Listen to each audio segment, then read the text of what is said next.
Look, there are plenty of meetings at work that could have just been an email. That project update you really didn't need to attend, the kickoff meeting that has no bearing on your next task, that all hands where the boss didn't really say much of anything. But there's one meeting as a manager you really do need to prioritize: your one-on-ones with your team members.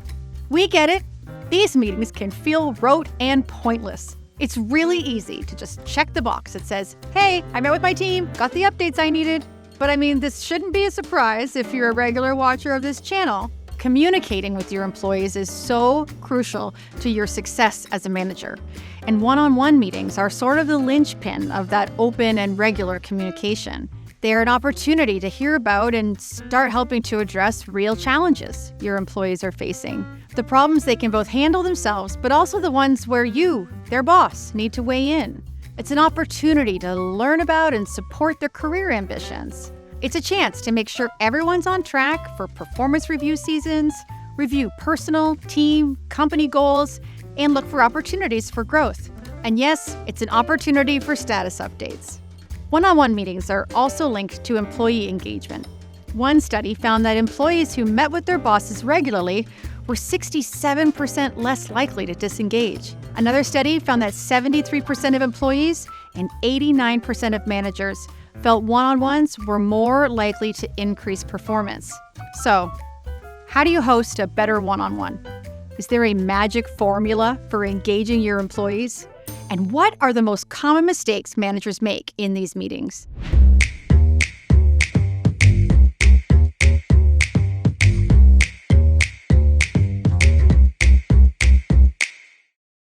Welcome to Manage This, the series for everyone playing manager in the middle. Each episode, we tackle the challenges managers face when they're both leading a team and being managed in return. This episode is how to make the most of your one-on-ones. I'm your host, Mandi Gosling. So, what even is the role of the one-on-one meeting? It kind of depends.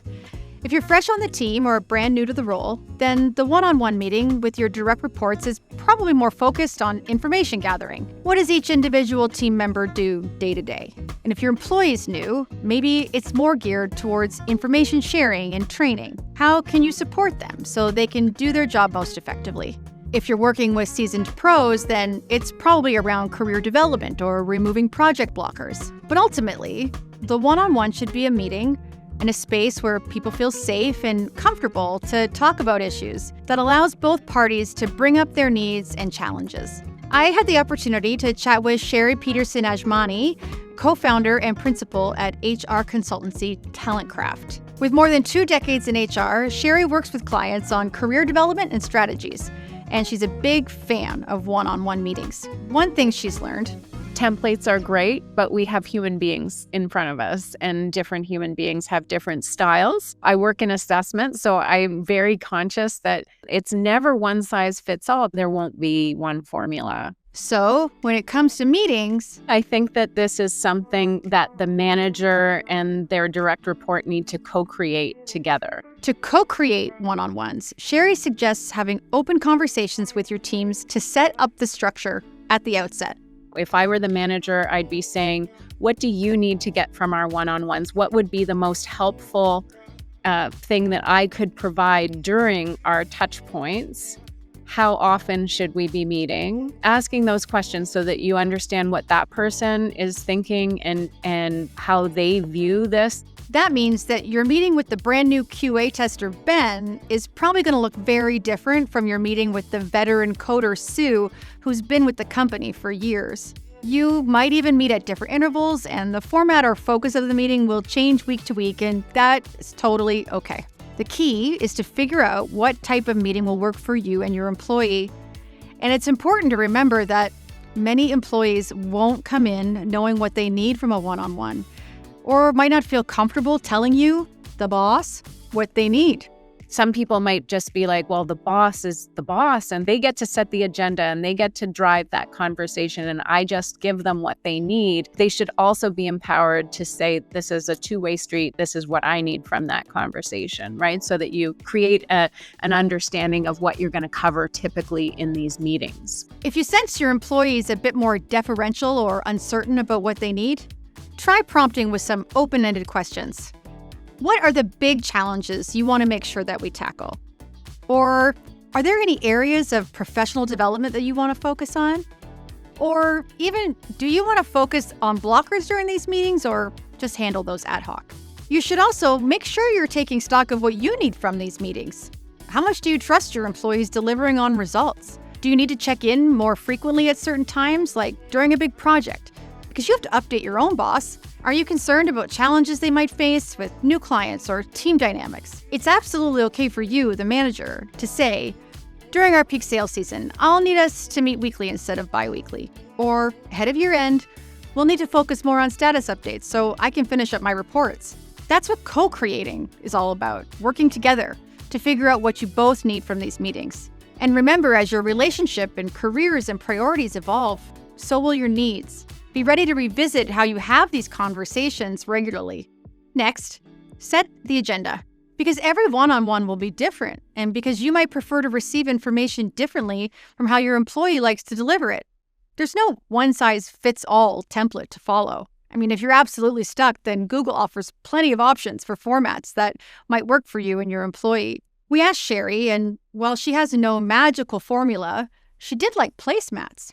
If you think back to like eating at a diner in the 70s or 80s where they used to have that white paper placemat that they would put in front of people that they would throw out at the end of your meal, and it would have like little different bits of information. Sometimes I've created it for people, again, that like structure, what do we need to talk about from a developmental perspective? Is there feedback to give? So you'd have a square, right? A rectangle sort of carved out for those things. Do we need to talk about our yearly objectives? Put that on the agenda. What do we need to talk about from, what are the 3 big projects you're working on? What's the status? But then, the direct report can also have a carve out of what do I need from the manager? If I'm have objectives for the meeting, what are they? And then you have it as a working document between the two of you. Since every person is different, agendas might also cause more issues than they help solve. So try and find a compromise. You might be the type of person who thrives when the conversation is free-flowing and unformatted, but your employee works best with formal plans. Well, then let your team member set the agenda if that works better for you. You simply show up and weigh in as needed.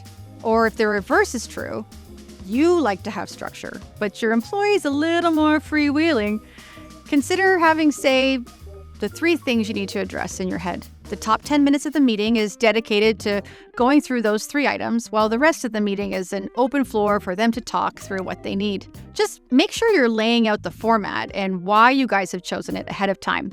That way there's no confusion.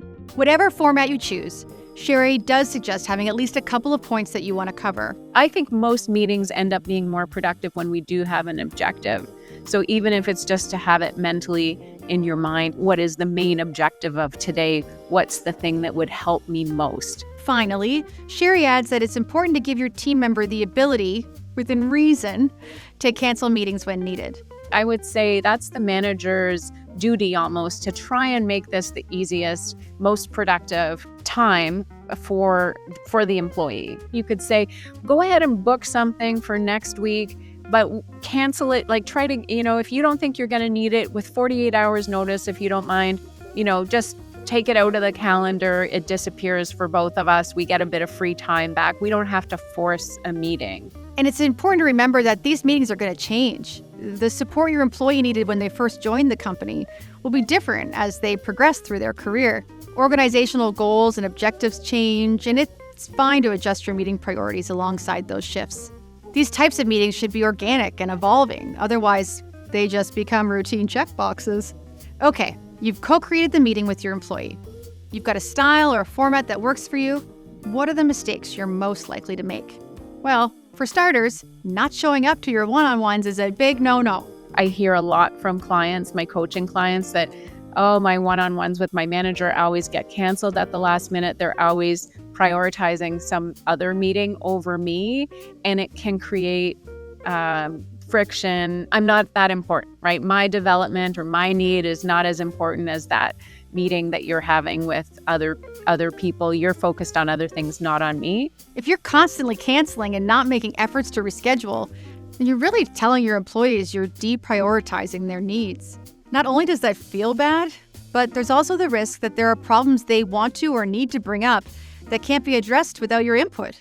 Typically, the person who needs the meeting more is the employee, right? Who needs a bit of direction, support, they're tackling something new, and they want to talk it through with their manager. Repeatedly taking over the whole agenda is also a trust killer. Remember, you're in a position of power. You might need to encourage the person to, I'm here for you. This meeting is more for you than it is for me. I just have this one thing I wanted to talk to you about, and then the rest of the time is yours. So is trash talking colleagues. If the manager uses the time to complain about other people on the team or about stakeholders, what are you saying now about that direct report when you're meeting with other people? It creates a very unsafe environment. And one-on-ones really shouldn't be the place to deliver out of the blue or out of context negative feedback or performance issues. You don't want to spring something because you're taking what should be a safe space and sort of a sacred place for them to bring things to talk to you openly about. These can be traumatic conversations. They're eye-opening, shocking to the employee in some way. They didn't know it was that extent where they need to be put on a formal, performance improvement plan. You never want to ambush them in a one-on-one meeting. You want to maintain that as a safe space. Don't hold your negative, or positive for that matter, feedback for the one-on-ones. When an issue arises with performance in particular, Sherry says the best time to deliver the feedback is as close to the issue as possible. The timing of feedback should be as immediate as, logistically possible. So if something happened in a meeting, your direct report maybe got snippy with somebody, they annoyed the client, that should be like after the meeting, hey, can we find a meeting room to just talk about that for a minute? Want to talk about how that went? How did you perceive that going? If you save up feedback for, let's say our next one-on-one is not for another 2 weeks, then it's not fresh in your mind anymore. And it should be immediate because maybe you need to heal something. You need to fix something with somebody. And now 2 weeks have gone by. It's much harder to fix 2 weeks later. That's not to say you can't address performance issues in a one-on-one, broadly. What I would say happens in the one-on-one, the only thing you reserve for that is the trend line. So if you were to talk about the development plan for the person, if that's an agenda item that's coming up week after week, you could talk about, I've seen improvement in this area, or actually I'm seeing a bit of backsliding here. And if you need more one-on-ones to keep an eye on that performance, you can bring it up tactfully. And this is a trend that I've been noticing. I'm wondering if more frequent one-on-ones would be helpful because I want to help you through this. I'm noticing like a few more struggles, or, you've taken on this new thing. You were super comfortable in the stuff you were doing for the last 6 months. Now you're in a bit of a stretch assignment. I'd like to make myself available to you if you feel that way. And then the person can comment on that or not. If you just, without saying anything, start, like, let's say you had bi-weekly meetings, they're going to notice that you put weekly meetings in the calendar and they don't know why. The uncertainty of that is like, why did they increase it to once a week? Maybe I'm not doing very well.